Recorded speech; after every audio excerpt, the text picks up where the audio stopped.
It's a positive.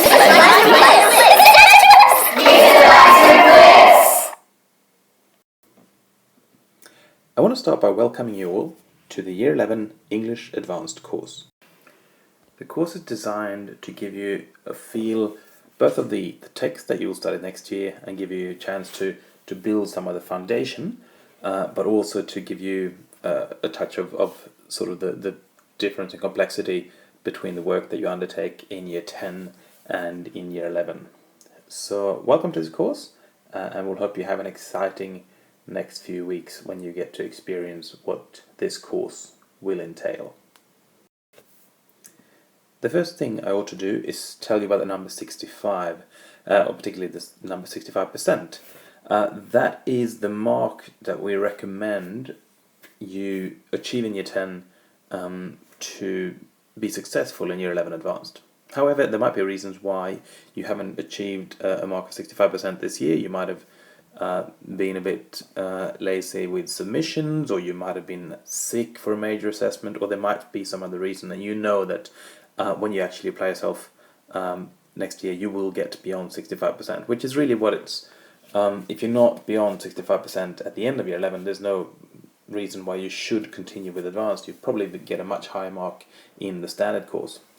So for that reason, if you are below the 65%, well, regardless of where you're at, you need to start thinking about your final HSC marks from today and make sure that you achieve your utmost and work as hard as you can every minute of the next 2 years. And any skills that you feel you've missed out on in Year 10, these are the weeks that you want to make them up, because next year is going to entail so much content that it's hard to get those skills rectified. Here is a brief overview of what your Year 11 Advanced course will entail. As you know, it's a short year. It's the shortest year at school because it's only 3 terms, given that in term 4 we will start the actual Year 12 work and the first Year 12 assessments. So just to give you kind of a feel of Year 12, we try to follow the same pattern, but obviously because we only have 3 terms, we have limited ourselves to 3 electives as opposed to 4. So what you will be doing next year is 7 weeks of an area of study, where you will study poetry, and the focus for your area of study is going to be identity. You then move on to the next 7 weeks, which includes, so it's actually 8 weeks, but it includes 1 week of semester 1 exams. And that is elective A, which is Shakespeare's play Measure for Measure. And then we move into, for the remainder of the year, so it's 4 weeks of term 2 plus all of term 3, minus the 2 weeks that you lose for exams on the end. And for that elective B, you will study a comparative study between the texts, George Orwell's Animal Farm and the film Strummer, about Joe Strummer, the lead singer for the punk band The Clash.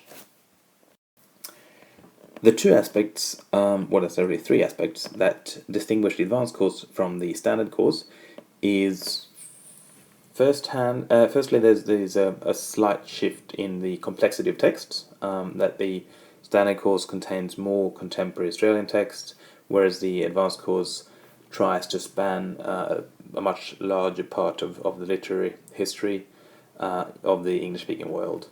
So the texts are a bit more complex and advanced. Secondly, you do study a Shakespeare text, so in advanced you need to be competent with Shakespeare, you need to be fairly confident in reading Shakespeare and working with Shakespeare on your own.